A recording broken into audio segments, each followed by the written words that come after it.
Marco എന്ന ചിത്രത്തിൻ്റെ ഏറ്റവും പ്രധാനപ്പെട്ട OTT അപ്ഡേഷനാണ് ഇന്നൊരു വീഡിയോ ഭാഗത്ത്. വീഡിയോയിലേക്ക് മുൻപേ വീഡിയോ ലൈക്ക് ചെയ്യുക, ചാനൽ സബ്സ്ക്രൈബ് ചെയ്യാൻ വേണ്ടി ശ്രമിക്കുക.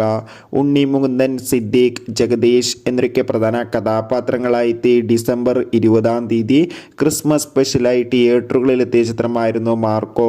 ചിത്രത്തിന് അതിഗംഭീരമായ പോസിറ്റീവ് റെസ്പോൺസ് ആയിരുന്നു ലഭിച്ചിട്ടുണ്ടായിരുന്നത്. ഇപ്പോൾ മാർക്കോ എന്ന ചിത്രത്തിന് 100 കോടി ക്ലബിൽ ഇടം നേടിയെടുക്കാൻ വേണ്ടി സാധിച്ചിട്ടുണ്ട്. എന്തായാലും അതിഗംഭീരമായ റെസ്പോൺസ് തന്നെയാണ് ഇപ്പോഴും പുറത്തുവന്നുകൊണ്ടിരിക്കുന്നത്. എന്നാലും ഏവരുമേറെ ആകാംക്ഷയോടെ ചിത്രത്തിൻ്റെ OTT അപ്ഡേഷൻ അറിയാൻ വേണ്ടി കാത്തിരിക്കുകയാണ്. നിലവിൽ കിട്ടുന്ന റിപ്പോർട്ടുകൾ പ്രകാരം മാർക്കോ എന്ന ചിത്രത്തിൻ്റെ OTT അവകാശങ്ങൾ മിക്കവാറും ഡിസ്നി പ്ലസ് ഹോട്ട്സ്റ്റാർ സ്വന്തമാക്കുമെന്നും ചിത്രം അടുത്ത മാസമോ പിന്നത്തെ മാസമോ OTT റിലീസ് ചെയ്യുമെന്നാണ് റിപ്പോർട്ടുകൾ സൂചിപ്പിക്കുന്നത്.